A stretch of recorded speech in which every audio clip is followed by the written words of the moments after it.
It's your boy Chris again, CaribbeanPot.com, with another temptingly delicious recipe to share with you guys. But before we get to the recipe, I need you guys to do something for me. Please call the copyright police and tell them KFC stole my word. When it comes to finger licking chicken, let me show you. This here is some chicken I have seasoned up. I'm going to show you guys how to make curry stewed chicken, or some of you may jokingly call it Douglas chicken. It's all seasoned up, it's marinating. I got a couple hours to go marinating. But trust me, when I say finger licking, it is going to be absolutely delicious. So call them, get the word out. KFC, all of you using my word. If you're first time watching me here on YouTube, above, click subscribe. All the latest videos are going to be sent to you below. That's where you're going to leave me your comments, your concerns. Hey, anything you want to chat about, just leave it down there. And finally, do give the video a thumbs up or like it. It helps the video go viral, spreading the culinary culture of the Caribbean globally. So here we go. Curry stewed chicken, finger licking good. In the description of this video, I'm going to put the link to the actual recipe that I shared on CaribbeanPot.com quite a while ago. It is one of the most talked about recipes on the website. So here we go. Let's see how quickly we can run through the ingredients for making this wicked chicken dish. Up front, tablespoon of ketchup, just any old ketchup. Some shadow benny. It looks kind of quail, it looks kind of busted up, but hey, that's what I got, that's what I'm using. You need a couple tablespoons of that chopped up. You ain't got no shadow benny, look for some cilantro. Cilantro works just as well, except you're going to need about 3 tablespoons of that chopped up. A nice big tomato, I'm going to chop that up. Caribbean sunshine, I'm going to use about half of this. Scotch bonnet pepper. Again, you can modify this to your own liking as far as the heat goes. Some ginger, I'm going to grate in about half a teaspoon of ginger in there. Salt, you're going to adjust this as you go because your tolerance for salt is going to be different than mine. I'm starting off with about 3/4 teaspoon of salt. A heaping teaspoon of brown sugar for the stewing process. Here, a tablespoon and a half, a heaping tablespoon and a half of good curry powder. I'm using a Madras blend. Again, I love my Caribbean style curry, so I'm using a Madras style, I can't even say the word, curry powder from the Caribbean people. A tablespoon and a half. Some fresh ground black pepper, maybe about 1/4 teaspoon of that. Some fresh thyme, couple cloves of garlic, a scallion. We're going to need about 1.5 tablespoons of vegetable oil. Now here's the thing, if you've got the prepared green seasoning in your fridge, wherever, you can use that, so you won't need the shadow benny, the thyme, as well as the scallion. But I'm doing this, I want everybody to follow along in case you don't have it, that green seasoning. This is what you would use. And at the very back here, and let me see if I can get it in the frame, 2 pounds of chicken thighs that I washed, I cleaned, took most of, well, as much as the fat that I could, I got it off, as well as the skin. Then I washed it in lemon juice, a couple tablespoons of lemon juice, cool water, rinsed it, dried it. It's nice, it's ready for seasoning to marinate, because it's important that we marinate this. So here we go. The next step, we're going to marinate this. If I forgot anything, as usual, I'll mention it as we go along. So here we go. So we're good to go to season this chicken now, to marinate it. So the very first thing I'm going to do is hit him with that fresh ground black pepper. Keep working that baby in there. Nice dose of that black pepper. Then in goes the salt.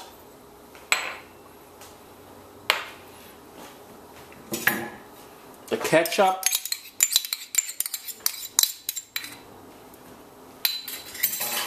the curry powder. Ooh, curry powder smelling nice, boy. And just about everything else we mentioned. Everything is going into this marinade here, except the brown sugar and the oil. Everything else is going in here, just so we're clear.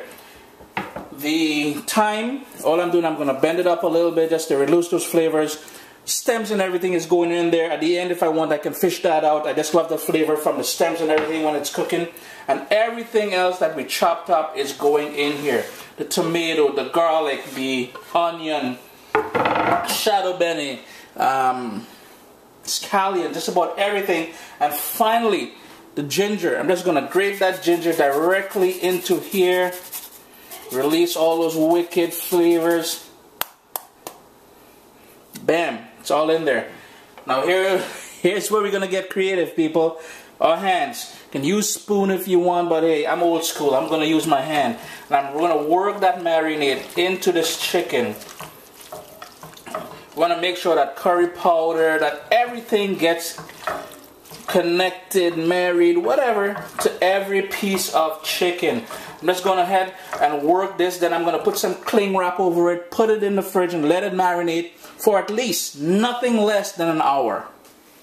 I've got the pan, fairly deep pan on a high heat. I'm just going to put that vegetable oil in there. Because what we're going to do now is the stewing process. And as I've shown you before in the stewed chicken and beef and pork and whatever else that we've stewed before, it just means we're going to caramelize, sort of a caramel base for this. And this is all part of the stewing process. So in goes the brown sugar. I guess I had it out for a while, so it kind of went hard on me there, but no worries. And what we're going to do, we're going to move this around because we want this to melt and go frothy. It's been about a minute and a half, so on high heat, the sugar is starting to go frothy. It's going to start changing color on you.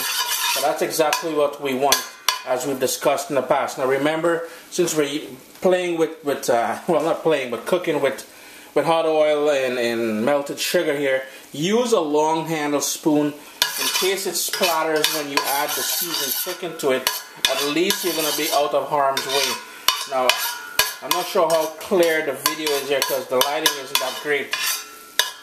But you want it to be that rich dark golden color here now. And all we're going to start doing is adding the pieces of seasoned chicken to the pot. It will make that lovely noise, but here we go.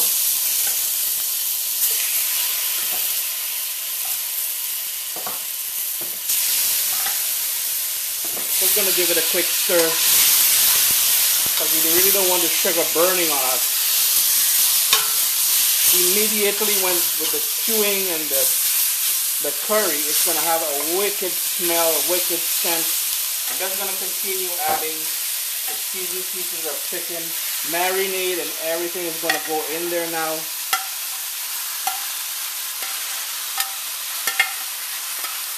Hang on to the bowl that the seasoned chicken was in, because we're going to be using that in a second.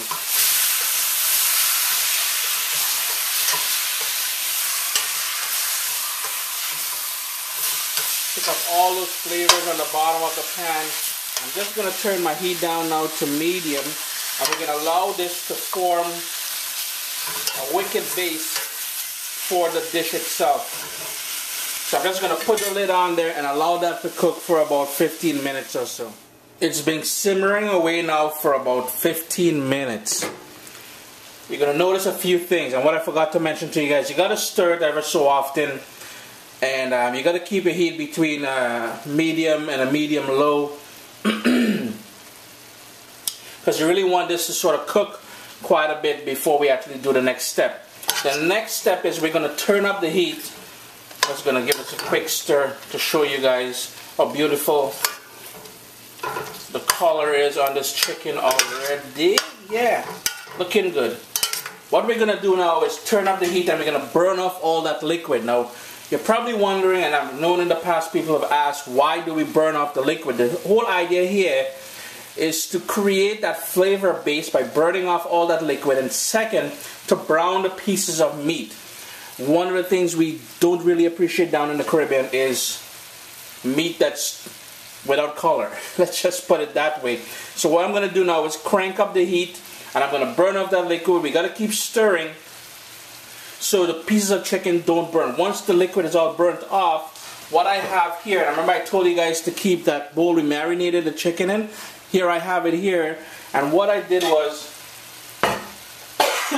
excuse me, what I did was I put a cup and a half of water into there, moved it around because we want to pick up all that marinade, all that goodness, everything else from that marinade, and we're going to put it into the pot here once this liquid burns off. We're adding that water to allow the chicken to cook all the way through, because after 15 minutes this chicken is not cooked all the way through. We're going to burn off this liquid, add that water, and then we're going to move on. With the lid off, with the stove on a high heat here, and me stirring it, it only took about 3 minutes to burn off all that liquid. Notice it's all gone now. It's nice and dry on the bottom of the pot. And I'm telling you, it is smelling wickedly delicious in here right now. Yep, finger licking. Remember I told you guys. What we're going to do now is add that water from the bowl that we marinated everything in. I'm going to give that another quick stir because we want to pick up all those bits and pieces from the bottom of the pan. My heat is still on high. On goes the lid. I'm bringing that up to a boil. It's come up to a full boil now. I'm going to give that another stir. Listen to that bubbling. Bubbling away. We're just going to keep that heat at a medium-high heat. Lid half the way on so it can evaporate. Let that cook for another 15 minutes and then we'll be good to go. Have your rice ready, have your roti, your bread, whatever you're going to be having this with, have it ready. It's going to be a wicked meal. It's been 15 minutes since I added that water. The gravy is nice and thick now. Now here's where you guys can personalize this dish. You can burn it down all the way to the thickness of gravy that you like, but I'm having this with some roti tonight, so I need the gravy or the sauce to dip my roti into. I'm just going to shut the stove off. Place smelling good. Chicken is ready to be eaten. I've got my roti ready. So here we go, guys. Curry stewed chicken or dogla chicken, whatever you want to call it. Nice and juicy, ready to go. Finger licking, I might add. Chris here, CaribbeanPot.com. Thanks again for joining me in the kitchen. And remember, spread the word, CaribbeanPot.com. All the greatest Caribbean recipes. Give this one a try, guys. You're going to love it.